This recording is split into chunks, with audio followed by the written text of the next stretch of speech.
মসজিদে নববীতে ফজরের আযান পড়ে গেল, মুসল্লিরা মসজিদ ভরপুর হয়ে গেল, কিন্তু ইমাম নাই, নামাজ পড়াবে কে?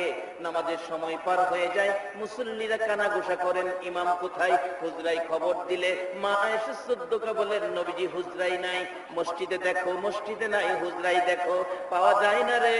সাহাবীরা এতিম হয়ে গেছে, দুজন তিনজন করে করে বেরিয়ে যায়, রাসূল কোথায়, রাসূল কোথায়? যুবকেরা খেলাধুলা বন্ধ করে দিয়ে বেরিয়ে যায়, রাসূল কোথায়, রাসূল কোথায়? মদিনার মহিলারা গো, রান্নাঘরের চুলার আগুন নিভাইয়া কান্দে, রাসূল কোথায়? এমনকি মায়ের কোলের শিশুরা পর্যন্ত মার মুখের দিকে তাকাইয়া তাকাইয়া কান্দে, রাসূল কোথায়? মুখে স্তন লাগাইয়া দুধ খাওয়াইতে চাইলে বাচ্চাগুলো দুধে মুখ দেয় না, চোখের পানি ছেড়ে ঠোঁট দুইটা নেড়ে কি যেন বলবেন, মা জবাব দেয়, বাবা গো কথা বলতে পারো না, ঠোঁট নাড়াইয়া বুঝি প্রশ্ন করবে এটাই, মা গো দুধ খাবো না গো মা, দুধ খাওয়ার আগে বলো আমার রাসূল কোথায়? এইভাবে সারা মদিনায় হাহাকার পড়ে গেল, রাসূল কোথায়, রাসূল কোথায়? বাবা যুবকেরা গো, তোমার মতো যেই বয়সের যুবকেরা আমার রাসূলের তালাশে বেরিয়ে গিয়েছিল, বাবা মুসল্লিরা গো, তোমরা যেদিন তোমাদের মতো বয়সে, তোমাদের মতো মুসল্লিরা যেদিন রাসূলের তালাশে বেরিয়ে গিয়েছিল, মা বোনেরা গো, তোমাদের মতো মহিলারা যেদিন রান্না বাড়া বন্ধ করে দিয়ে রাসূলের জন্য চোখের পানি ছেড়েছিল, আজকে যারা সেই নবীর কথা শোনার জন্য, যেই মা বোনেরা মাহফিলে এসেছো, যেই যুবকেরা আজকে দোকানদারি বন্ধ করে কাজ কাম বন্ধ করে মাহফিলে বসে আছো, যেই মুরব্বী বাবারা কষ্ট হয় তারপরও নবীর কথা শোনার জন্য বসে আছো গো, আমার মন বলে তোমাদের জন্য আমার নবী ফুলসিরাতের ঘাটে বসে থাকবে, আমাদেরকে না লইয়া আমার নবী ফুলসিরাতের কুল পার হবে না। উম্মতের কান্ডার নবী রহমতের ভান্ডার, বলুন উম্মতের কান্ডার নবী, নবী বিনে রোজ হাসরে কে করিবে পার, নবী বিনে রোজ হাসরে কে করিবে পার, উম্মতের কান্ডার নবী রহমতের ভান্ডার, উম্মতের কান্ডার নবী, যাইয়া দেখো মদিনাতে কান্দে নবী রওজা পাকে, যাইয়া দেখো মদিনাতে কান্দে নবী রওজা পাকে, মাফ করিয়ে দেও গো খোদা উম্মত গুনাহগার, মাফ করিয়ে দেও গো খোদা উম্মত গুনাহগার, উম্মতের কান্ডার নবী রহমতের ভান্ডার, উম্মতের মোদের নবী দয়ার সাগর, গুনাহগার উম্মতের পাগল, মোদের নবী দয়ার সাগর, গুনাহগার উম্মতের পাগল, রোজ হাসরে সেজদাই পড়ে কাঁদবে যারে যার, রোজ হাসরে সেজদাই পড়ে কাঁদবে যারে যার, উম্মতের কান্ডার নবী রহমতের ভান্ডার, উম্মতের কান্ডার নবী। বলতেছিলাম সারা রাত পার হয়ে গেল, আমার নবী সেজদাই করে রইল, বলুন কার মায়া? মুসল্লিরা তালাশ করে পায় না, মসজিদে নববীতে পায় না, সারা মহল্লায় ঘুরে পায় না, সারা দিন পার হয়ে গেল, একটা দিন পার হয়ে যায়, একটা রাত পার হয়ে যায়, রাসূলের সন্ধান পাওয়া যায় না, দুইটা দিন পার হয়ে গেল, কারো চুলায় আগুন নাই, কেউ খানা দানা খায় না, গোসল করে না, রাসূলের তালাশে কান্দে। তিনটা দিন যেদিন পার হয়ে যায়, আবু বকর ওমর এতিমের মতো দুইজন গলাগুলি করে কান্দে আর ডাকে, আবু বকর রে, রাসূলের সন্ধান কি আমরা পাবো না? যাইতে যাইতে 3 দিন যেদিন পার হয়ে যাবে, মদিনার পাহাড়ের শেষ প্রান্তে যাইয়া দেখে এক জাক রাখাল বসে বসে কান্দে। প্রশ্ন করতেছেন, রাখালের রে কি ব্যথা, তোমাদের চোখের পানি দেখা যায়, কেন তোমরা বসে এইভাবে একসাথে, কি টেনশন চিন্তায় আছো? রাখালেরা বলেন, আরে পথিকেরা পরিচয় কি তোমাদের? জবাব দিলেন আবু বকর, আমরা মদিনার মেহমান, মদিনার থেকে আসছি রে, আমরা বড় অভাবী, আমরা বড় ব্যথায় ব্যতীত। আমার পরিচয় হলো, আমার নাম আবু বকর, আর আমার সঙ্গী আছে আমার ভাই ওমর। ও রাখালেরা রে, আমরা বড় ব্যথায় ব্যতীত রে। আজকে 3টা দিন পার হয়ে যায় রে, আমাদের দয়ার নবী পাই না রে। রে রাখালেরা, মাঠে ঘাটে বেড়া বকরি দুম্বা চড়াও, এই পথ দিয়া দয়ার নবী মায়ার নবীকে যাইতে দেখছনি? রাখালেরা জবাব দেয়, রে আবু বকর ওমর, মদিনার শহরের মেহমান রে, আমরা তো তোমাদের দয়ার নবী মায়ার নবী চিনি না। 3 দিনের সময় যখন দিয়েছো, একটা ঘটনা তোমাদের কাছে বলতে পারি, জানাইতে পারি। রে আবু বকর ওমর, আজকে 3টা দিন পার হয়ে যায় রে, ওই পাহাড়ের নিচে একটা পূর্ণিমার চাঁদের মতো সুন্দর মানুষ রে সেজদায় পড়ে আজকে উম্মতি উম্মতি বলে কাঁদতেছে রে আবু বকর।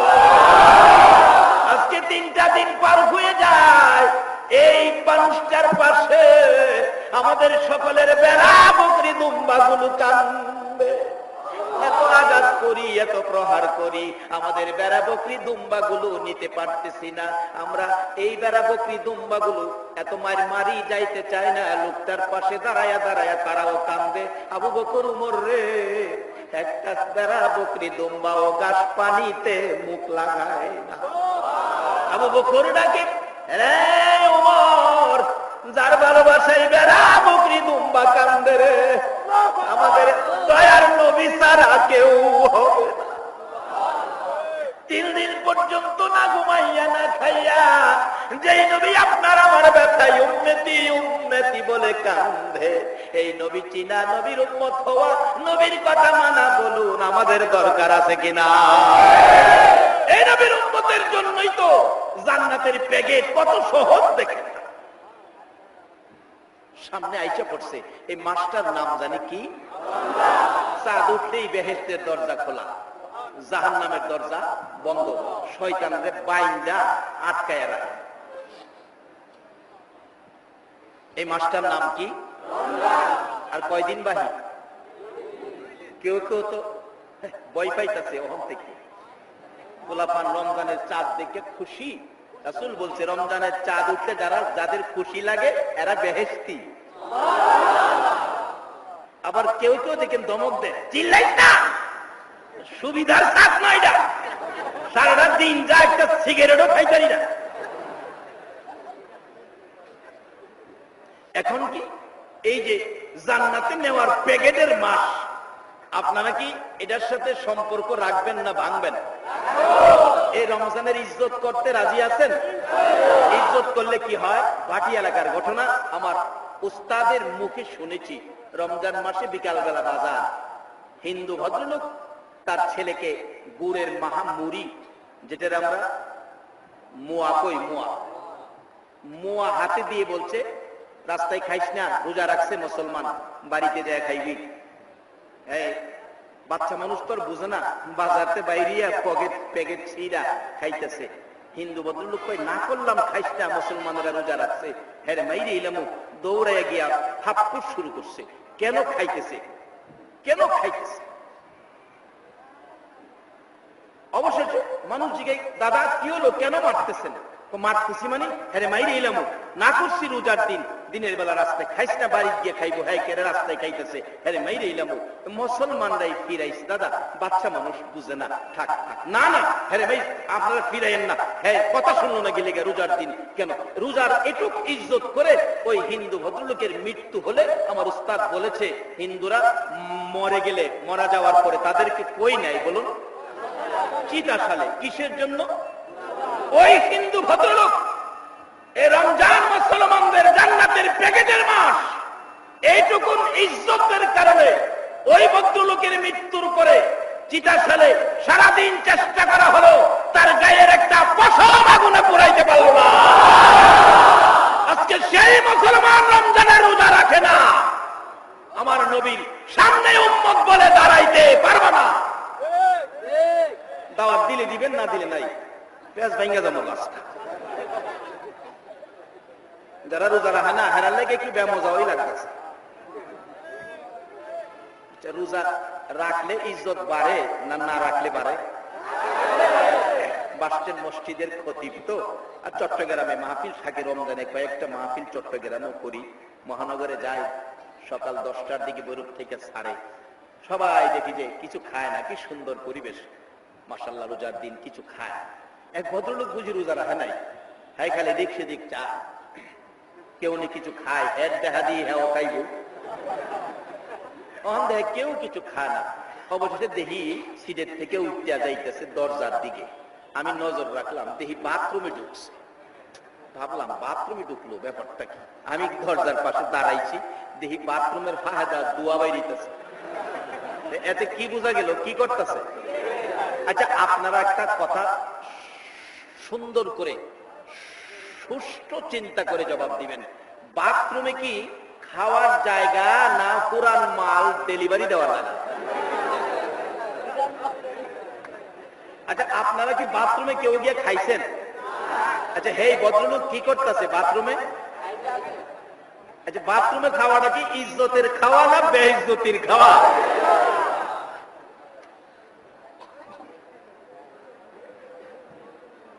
আপনারা কি ইজ্জত চান না বেইজ্জত চান?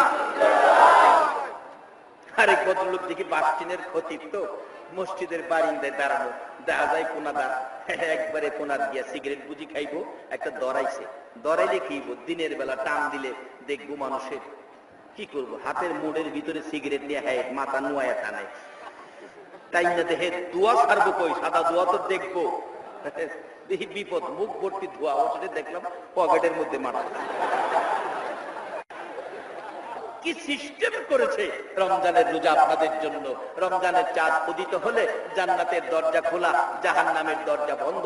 এমনি সময় জান্নাতি হুরিরা তাঁবুর মধ্যে ঘুমিয়েছে। জান্নাতি হুরিরা, জান্নাতের তলদেশ থেকে মৃদু বাতাস বাহির হয়, হাদিস শরীফে আসছে। জান্নাত যে সাজাইয়া রাখছে, দেখেন না বড় বড় লোকের বাড়িতে এই যে ঝর্ণা মরনা দেয়, ঘরের ভিতরে ঢুকলে দেখবেন টন টন শব্দ হয়, এরকম জান্নাতের মধ্যেও সাজাইয়া রাখছে। গাছের পাতা একটার সাথে একটা বাড়ি লাগলে এমন মজার সুন্দর আওয়াজ হবে। কি আওয়াজ দুনিয়াতে শুনছেন? যায়া দেখেন না, খালি আওয়াজ সুন্দর। হুরিরা ঘুম থেকে উঠবে, ডাকবে জান্নাতের ফেরেশতাদের সর্দার রেদওয়ানকে, রেদওয়ান কি ব্যাপার, আজকে কি অনুষ্ঠান মনে হইতেছে, আনন্দ কেমন কেমন?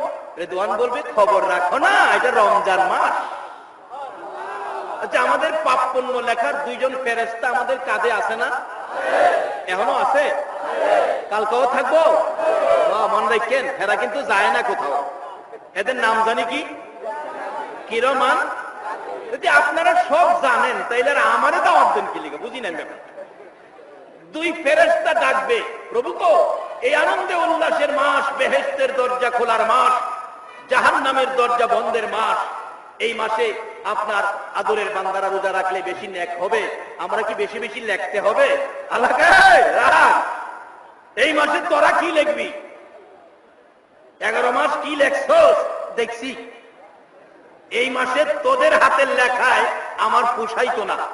আসাউমুলি ওয়া আনা আজিজিবি, রোজা রাখছে আমার জন্য, এই মাসের লেখার দায়িত্ব আমি আল্লাহর কুদরতি হাতে নিলাম। রোজাদারের নেকির বাজার আমি আল্লাহ নিজে লিখবো। আবার কয় লিখবো কি? আমি আল্লাহ নিজে এটার পুরস্কার। আচ্ছা, আল্লাহ নিজে যদি রোজার বিনিময়ে পুরস্কার হয়, তাহলে আর কি লাগবো আপনার কন্ত দেখি? বাস্তবে আসেন না।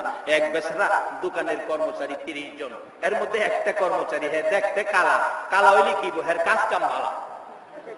দোকানের ডিউটির আইবার আগেও সকালবেলা মহাজনের বাচ্চাটা কোলে নেয়, উঠান বাইরে ঝাড়ু দেয়, অথচ এটা দায়িত্ব না। আচ্ছা, এর প্রতি মহাজনের আলাদা একটা মায়া থাকতো না? একটু আলাদা মায়া করে। 29 কর্মচারী কয়, কারবার দেখছো আমরা একই গ্রেডের কর্মচারী, হ্যাঁ এত আদর করে, হ্যাঁ হেলতে সরাই দিব। এরকম একটা রূপ বাঙালির আছে না? এই রূপটার নাম কি? হিংসা। হিংসা আমরার ভিতরে আছে, আমরার ভিতরে আছে। আল্লাহ আমাদের সকলকে হিংসা থেকে মুক্ত করুক, সকলে বলুন আমিন। যাই হোক, এবার সকলে যখন এই তেরামি শুরু করছে, মহাজন বুঝতে বাকি নাই। মহাজন করে ফের একটু আদর বেশি করি দিকে, হেরা যায় তেরামি করে, কিল্লেগে আদরটা করি বুঝাই লই। বলছে তোমাদের ছুটির দিন শুক্রবারে তো? জি। মহাজন সাহেব, শুক্রবারে তোমাদেরকে আমি দৌড়াদৌড়ি খেলাবো, 30 জনকে 30টা প্রেজেন্টেশন দিব, মাঠের ওই মাঠ থেকে দৌড়াই আইসা যাই যেটা দরকার বা এটা হ্যার হয়ে যাবো গা। টিভি থাকবো, ফ্রিজ থাকবো, হুন্ডা থাকবো, সাইকেল থাকবো, এরকম দামি দামি জিনিস থাকবো, সবাই খুশি। আমাদের মহাজন কত ভালো একটা সুন্দর খেলার আয়োজন করছে, কে লেগে যে করছে আসল খবর না।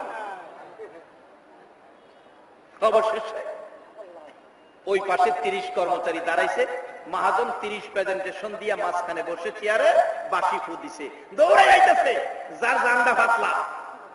আমরা তো বলি মানুষ মানুষের ভাই থাই একটু বাড়িয়ে গেছে, নাইলে ছোটবেলা দইরা ফাটছে না মানুষ আমার লগে, যেই ভাতটা চিত্রে হ্যাঁ তো দৌড়ে আইসা কি কম কুন্ডার দত্তাছে রঙিন রঙিন দইরা আন্দা বাইরা ধরছে, রঙিন টিভি, আরেকজনে ফ্রিজে ধরছে, আরেকজনে হুন্ডার ধরছে, দৌড়াদৌড়ি কে ধরতেছে। ওই যারা আদর করতে বেশি হ্যাঁ হাইটা হাইটা আইতাছে, দৌড় টোর নাই, লগের ঘরে দৌড়া কই দৌড়াইলে কি 29টা তোরা নিবি, একটা তো আমার লেগে থাকবো, দৌড়ে হেলাম এরকম এক সবাই কর। আরে দৌড় দিলে তো বড়টা খাইতে বড় শুরু করে দেখা যাবে। আইসা দাঁড়ায় রয়েছে, মহাজন কই কিরে তুই এখনো দরস না, একটা আছে। মহাজন সাহেব আমার বুঝার বাকি আছে। কি? আপনি 30টা প্রেজেন্টেশনের মাঝখানে আপনিও বসেছেন, আমার জিজ্ঞাস্য এই প্রেজেন্টেশনের সাথে যে আপনি বসলেন আপনিও প্রেজেন্টেশন কিনা? আমার আল্লাহ কয় ও দুনিয়াবাসী, আমি তোমাদেরকে টিভি দিলাম, ফ্রিজ দিলাম, শিল্প কারখানা দিলাম, সুন্দরী মেয়ে দিলাম, আদরের কলিজার টুকরা সন্তানাদি দিলাম, দোকানপাট, ব্যবসা বাণিজ্য, মার্কেট দিলাম, আরামের বিছনা দিলাম, এসি দিলাম, টাইলস করা রুম দিলাম, এর মাঝখানে আমিও রইলাম, দেখি তোমরা কাকে নিতে চাও। ওই কর্মচারী জিজ্ঞেস করে মহাজন প্রেজেন্টেশন 30টা মাঝখানে আপনি, আমার জিজ্ঞাস্য এই প্রেজেন্টেশনের কাতারে আপনিও বসা, আপনিও প্রেজেন্টেশন কিনা? মহাজন একটু হাস্য করে বললেন বইসি যখন প্রেজেন্টেশনের কাতারে, মনে করো আমিও প্রেজেন্টেশন। এবার হেই কর্মচারী কয় তাহলে আমি হেইটা নিলাম না মহাজন, আমি আপনারে নিলাম। হ্যাঁ প্রেজেন্টেশন নিল আর হ্যাঁ প্রেজেন্টেশনের মালিক রে নিল, বলুন লাভবান কে হইল? এখন সমস্ত পৃথিবীর রাজ নাজ নিয়ামত, ঘরবাড়ি, টিভি, ফ্রিজ, এই সেই সবকিছু দিয়ে মাঝখানে আল্লাহ বলছে রোজা আমার জন্য। আল্লাহু আকবার বলো। এই রোজা আদায় করে আল্লাহর জান্নাতে যাইতে রাজি আছেন কিনা? আল্লাহ বলেছে রোজা আমার জন্য, এটার পুরস্কার আমি দেব। অর্থাৎ মহাজন বলছে আমিও পুরস্কার ধরলাম মহাজনকে, মহাজন পাইলাম। আল্লাহ বলছে রমজানের মাধ্যমে তোমরা আমাকে পাওয়ার সহজ পথ, রোজা আমার জন্য, এটার পুরস্কার আমি দিব। আমি আর দিব কি, আমি নিজেই হলাম রোজার পুরস্কার। এই মাসটার নাম কি? সামনে আইতেছে একটা মুহূর্ত গুনাহ মাফ করাইয়া প্যাকেট করব জান্নাতে যাওয়ার জন্য। একটা মুহূর্তের দাম কত রমজান মাসে? রম শব্দের অর্থ হলো পুড়ে যাওয়া। রম শব্দের অর্থ পুড়ে যাওয়া। বলুন রম শব্দটা আরবি, বাংলা অর্থ কি? পুড়ে যাওয়ার অর্থ হুইরা ছাই হওয়া না, হুইরা ছাই হওয়া না। আমার এক হিন্দু ভদ্রলোক প্রশ্ন করে, দাদা আপনারা গুনাহ করলে আগুনে বলে পুরাইব? আমি কে হয় কইতে আমরারও আগুনে পুরা, আপনারও আগুনে পুরা, তাই তো আমরা এক পুরা। ওই আমি কি দাদা আপনার পুরা আর আমরার পুরা এক পুরা? লাকড়ি আগুনে পুইরা ছাই হয়, স্বর্ণ আগুনে পুইরা অলংকার হয়। আমরারে পুইরা অলংকার বানাই আর আপনারা পুইরা ছাই বানাই। দাদা বলেন কি? সব পুরা এক পুরা না, কারণ রং শব্দের অর্থ হলো পুড়ে যাওয়া। এটা কোন জায়গা পুরা? জিনিসের দাম বাড়াইয়া দেওয়ার জন্য স্বর্ণ আগুনে ফেলাইয়া পুইরা অলংকার না। যেমন গ্রাম এলাকায় যারা আছেন আপনাদের মধ্যে একটা বাস্তব একটা উদাহরণ আছে, এই যে নাইলা ক্ষেত করে পাট খড়ি হোলা, যেটা কয় আর কি, হোলা বিলাতি হোলা, বিলাতি হুলা, যেটা দামি হুলা, এটা দেখবেন গৃহস্থে ঘরের কারের উপরে, সেলিং এর উপরে ইজ্জত করে রাইখা দেয়, যত্ন করে। কেন? এটা দামি। রাখার আগে দেখবেন কিছু হুলা আগুনে ফেলাইয়া বাকি হুলা আগুনের মধ্যে স্যাঙ্গায়। ওই যে ফেসা ফাঁসা আছে না, ফেসা ফাঁসা, হ্যাঁ, স্যাঙ্গাইয়া পরিষ্কার করে বাইন্দা এটাতে প্যাকেট করে উপরে রাখে। আল্লাহ কয়, বন্ধু ইবাদত করলে আমি জান্নাতে দিব, জান্নাতে যাওয়ার ফেসা ফুসা সহ তুমি যাইতো না, এটা পরিষ্কার করুন লাগবো। পরিষ্কার করার জন্য রং শব্দের আগুন আমি জ্বালাই, সাইজ করবার লেগিয়া। কিভাবে? আরো বাস্তবে আসুন। আমাদের গ্রাম এলাকাতে দেখবেন, সব গ্রাম এলাকাতেই সনের ঘর বানতো আগে। সনের ঘর, সনের ঘরের দুই পাশে দুইটা বাঁশ ফিট করে, সুজা দুইটা বাঁশ, যে ঘর বানা, হ্যাঁ, মিস্ত্রিরে কইছে দুইটা বাঁশ কাইটা নিয়ে আয়। বাঁশ দুইটা আঁকা বাঁকা। মালিক কয়, বেটা এটা দিয়া কি মারি লইব? মিস্ত্রি কয়, চাচা চিন্তা করেন না, আমি সোজা করে এলাম। কেমনে সোজা করবি? জ্বালাইয়া বাঁকাটা আগুনের ছেঁকা দেয়, গাছের মধ্যে ধাক্কা দেয়, সোজা করে। এভাবে যাইতে যাইতে গুড়া পর্যন্ত গেছে। গুড়াটা মোড়া বেশি তো, সোজা হইতে চায় না। এবার ডাকতেছে বাড়িওয়ালারে, চাচা 20 মুন ওজনের পাথর পাইবেন? কেন? এর সোজা করতে পাথর লাগবে, নাইলে মারু নিত না। কেমনে করবি? ও দেন না। গোড়ার মধ্যে আগুনের ছেঁকা দিয়া চাপাতা দইরা 20 মুন ওজনের পাথর ছাইরা দিছে, হেনে চাপটা। কই, অহম দইরেন না, সকালবেলা খুইলা দেখবেন একবারে সোজা, মারি রয়ে যাবো। আল্লাহ কই, বন্ধু আমি কথা দিলাম ইবাদতের বিনিময়ে জান্নাতে দিব। মাহে রমজান, জান্নাতের দরজা খোলা। তোমার উম্মত 11 মাসের আঁকা বাঁকা সমস্যা তো, 11 মাসের আঁকা বাঁকা সোজা করার জন্য রং শব্দের আগুনের ছেঁকা দিব। ছেঁকাই যদি 11 মাসের বাঁকা সোজা না হয়, 20 রাকাত তারাবির চাপা বাইরা দিব। রাকাত তারাবির চাপা দিয়া সোজা করব, আমি জান্নাতে পাঠাবো। এখন কি রোজা রাইখা যাইবেন না না রাইখা? বাবা, রোজা রাইখাও জান্নাতে যাওয়া কষ্ট হবে, কারণ আরো 3টা জিনিস বাকি আছে। কি 3টা জিনিস? আমার নবী রমজানের চাঁদ উঠবে আগ মুহূর্তে, তো বিদায় এই আলোচনাগুলি করতেছি, রমজানের ভিতরে আমি যাইতে পারতেছি না। রমজানের চাঁদ উঠবে, জুমার নামাজের খুতবা দিতে উঠতেছে রাসূল। 3টা সিঁড়ি তো, প্রথম সিঁড়িতে পাও দেওয়ার আগেই জিবরাইল এসে বলছে, হুজুর দাঁড়ান, কি আপনার উম্মতের জন্য আল্লাহর পক্ষ থেকে লানত বদদুয়া আসছে, আপনি আমিন লাগাইয়া দেন। রাসূল বলেন, বলো কি, যে উম্মতের জন্য সব শেষ করলাম, এই উম্মতের জন্য লানত বদদুয়া আর আমি আমিন লাগাবো, সে তো জাহান্নামী হয়ে যাবে। জিবরাইলকে, হুজুর লাগাইতেই হবে। রাসূল বলেন, ও জিবরাইল, এই উম্মত গুলো কারা, কার জন্য এই লানত বদদুয়া আসতেছে? জিবরাইল, হুজুর 1 নাম্বার হলো এই রমজান মাস এত বরকতের মাস, যেই মাসে একটা নফল আদায় করলে একটা ফরজের সমতুল্য সওয়াব দেয়। একটা ফরজ আদায় করলে 70টা ফরজের সওয়াব দেয়। 1 খতম কোরআন শরীফ পড়লে 70 খতমের সওয়াব দেয়। অর্থাৎ 70-এর নিচে কোনো বাজেট নাই।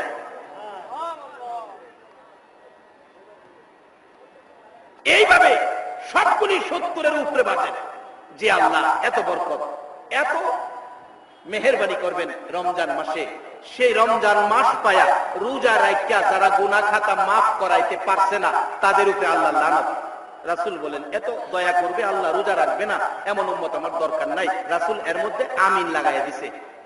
2য় সিঁড়িতে উঠছে। হুজুর দাঁড়ান, আরেকটা কি, আপনার উম্মতের মধ্যে যার মা বাবা আছে, মা বাবা কে আছে?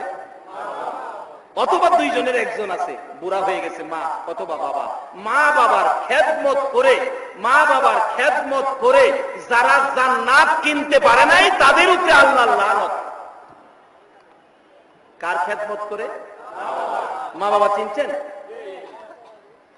ও গার্মেন্টসের ভাইরা, ঈদের ছুটিতে যে বাড়িতে যাও, বাস ভিড়, রাস্তাঘাটে জাম লেগে থাকে। যেটা যাওয়ার কথা সন্ধ্যা 7টায়, এই বাস স্ট্যান্ডে পৌঁছে গিয়া ময়মনসিংহ রাত 12টায়। 12টা বাজে বাসে গেছো, 12টা বাজে ট্রেনে গেছো, যাইয়া দেখো ট্রেন স্টেশনের নিম গাছের গোড়ায় তোমার বুড়া বাবা হারিকেলটা লইয়া দাঁড়ায় রয়েছে।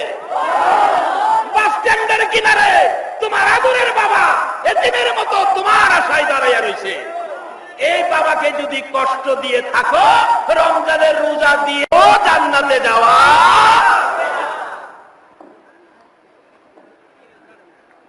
দাঁড়ায় থাকে না। আরেকটা দরুদি আছে, 2টা বাজলেও সন্তান বাড়িতে আসলো না, 2টা বাইজা গেছে, সারা গাজীপুরের ঘরের দরজা বন্ধ, ওই ঘরের দরজাটা বন্ধ হলো না, সন্তানের মায়ায় দরজা খুলে বিনায়া বিনায়া কান্দে। বলুন তো এই দরদিটা কে? বাবা, এ মারে কষ্ট দিছ, রমজানের রোজা রেখেও জান্নাতে যাওয়া। রাসূল বলেছে, বুড়া মা বাবার খেদমত করে, জিবরাইল খবর দিতেছে, যারা বুড়া মা বাবার খেদমত করে অথবা 2 জনের একজনের খেদমত করে জান্নাত কিনতে পারে নাই, তাদের উপরে আল্লাহ লানত। রাসূল বলেন, মা বাবার খেদমত করবে না এমন উম্মতের উপরে হোক লানত।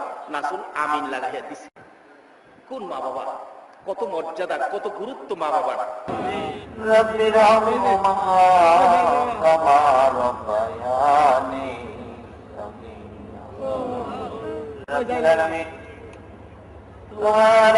বান্দারা এই প্রচন্ড শীতের মধ্যে আরামের বিছনা ছেড়ে, বিবি বাচ্চা ভাই বোনের মায়া ছেড়ে গো মাহফিলে বসে এত রাত পর্যন্ত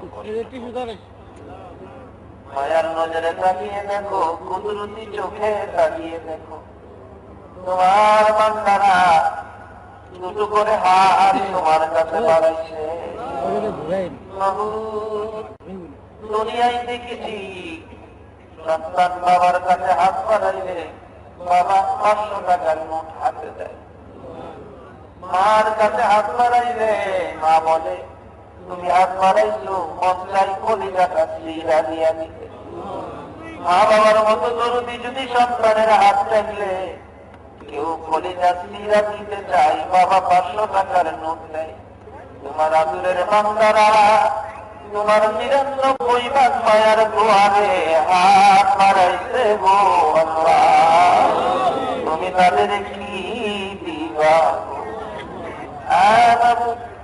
আর কিছু দাও বা না দাও, এই জীবনে যা গুনাহ করেছি এই মাহফিলের উসিলায়, এই প্রচন্ড শীতে এই মাহফিলে যারা হাত বাড়াইছে মা বোনদেরকে সহ আমাদের সকলের জীবনের গুনাহগুলো ক্ষমা করে দাও। হ্যাঁ বাবু, আরেকটা দরখাস্ত করি, তুমি রাগ হইও না। তুমি যদি রাগ হও তোমার বান্দার মনের দুঃখ কে শুনবে গো আল্লাহ? আমি জানি না মোনাজাতের জন্য যারা অপেক্ষায় বসে আছে তার জানি মনে দুঃখ মানাই গো। কত মানুষ চলে গেছে, আমরা গেলাম না, আমরা তো মার অভাবী। এ জানি হাত বাড়াইছে, বাবা নাই গো দরদি বাবা। এই মা বাবার অভাবী হইয়া আজকের মাহফিলে যারা হাত বাড়াইছে, আর দেরি করো না, এই মুহূর্তে ওই সকল মা বাবার কবর জান্নাতের বাগান বানাইয়া দাও। ছোটবেলায় অসুস্থ হয়েছিলাম, মাদ্রাসায় ভর্তি হওয়ার পর আমার মা মাথার পাশে বসে থাকতো, সারা রাত ঘুমায় না। একটু পরে পরে দেখছি হাত বাড়াইয়া যাচ্ছে, ভাবতো আমার ছেলের জীবন ভিক্ষা দাও আল্লাহ। যে মা বাবা সন্তানের বিপদে তোমার কাছে জীবন ভিক্ষা চাইতো, ওই মা বাবা তার কবরে তোমার জান্নাত ভিক্ষা চাই গো আল্লাহ। তাদের কবর গুলো জান্নাতের বাগান বানিয়ে দাও আল্লাহ। মা বাবা যার দুনিয়াতে আছে হায়াত বাড়িয়ে দাও, আমার আব্বা জানের হায়াত বাড়িয়ে দাও। মা বাবা যেমন জিনিস পূজার তৌফিক ছেলে মেয়েদেরকে দান করে দাও আল্লাহ। মাহফিলে যারা হাত বাড়াইছে, প্রধান অতিথি, মুরব্বী, শ্রদ্ধাভাজন সভাপতি, আল্লাহ বিশেষ অতিথি সহ আল্লাহ সকল সম্মানী গণ্যমান্য ব্যক্তিরা সহ এই শ্রোতা মন্ডলী মা বোনেরা সহ আল্লাহ আমাদের সকলকে নেক হায়াত বাড়াইয়া দাও। আজকের মাহফিলের আয়োজক যারা কষ্ট করেছে মাহফিলের জন্য, আল্লাহ গো তাদের কষ্ট তুমি কবুল করছো গো আল্লাহ। এই কষ্টের বিনিময়ে তাদের সকলের মনের আশা পুরা করে দাও আল্লাহ। কুরবানি আমার মাদ্রাসাখানি তোমার কুদরতি হাতে দিয়ে গেলাম, কিয়ামত পর্যন্ত তোমার নবীর ঘর এই মাদ্রাসা তুমি কায়েম রাখো গো আল্লাহ। এই মাদ্রাসার মাহফিলের পক্ষে যারা আসছে সাহায্য সহযোগিতা করেছে, বুদ্ধি পরামর্শ দিয়েছে, সকলকে তুমি আর কিছু দাও বা না দাও, আমার নবীরে একদিন ঘুমের ঘরে স্বপ্নে দেখাইয়া দাও। আমাদের মধ্যে যারা বিমার সেবা করে দাও, যারা নামাজি নামাজ কবুল করে দাও, যারা নামাজ পড়ে না নামাজের বুঝদান করে দাও। আল্লাহ যাদের ছেলে মেয়ে আছে সকলের ছেলে মেয়েদেরকে নেক হায়াত বাড়িয়ে দাও।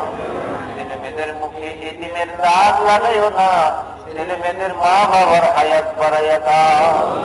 আল্লাহ অনেকের ছেলেরা মেয়েরা পরীক্ষা দিবে, অনেক পরীক্ষার জন্য দোয়া চাইছে। আল্লাহ আমার একটা ছেলেও পরীক্ষা দিবে, আল্লাহ সকলের ছেলে মেয়েদেরকে পরীক্ষায় কামিয়াবি দান করে দিও গো আল্লাহ। যেদিন রেজাল্ট দিবে গো খুশি মনে বাড়িতে ফিরাইও গো আল্লাহ। আল্লাহ খাস করে মাহফিল শেষে যারা দেখাতে যাবে সহি সালামতে পৌঁছে আল্লাহ বাকের বললাম চোখের পানি ছেড়ে ছেড়ে বলতো হুজুর আমি ছোট থাকতে আমার মা মারা আছে, এই মাহফিলটা তা বুঝাইবেন বুঝাইবেন হলো আল্লাহ তার মাকে মাফ করে কবর খালি জান্নাতের বাগান আল্লাহ কমিটি সকলের ময়মনবী বংশধর যারা কবরে সবাইকে তুমি মাফ করো। যতগুলো দরখাস্ত করলাম মাহফিলের উসিলাই, দুরুদের উসিলাই, জিকিরের উসিলাই সবগুলো তুমি কবুল আর মঞ্জুর করে দাও। সাল্লাল্লাহু তাআলা আলা খায়রি খালকিহি মুহাম্মাদি ওয়া আলা আলিহি ওয়া আসহাবিহি আজমাইন বিহাক্কি লা ইলাহা ইল্লাল্লাহ।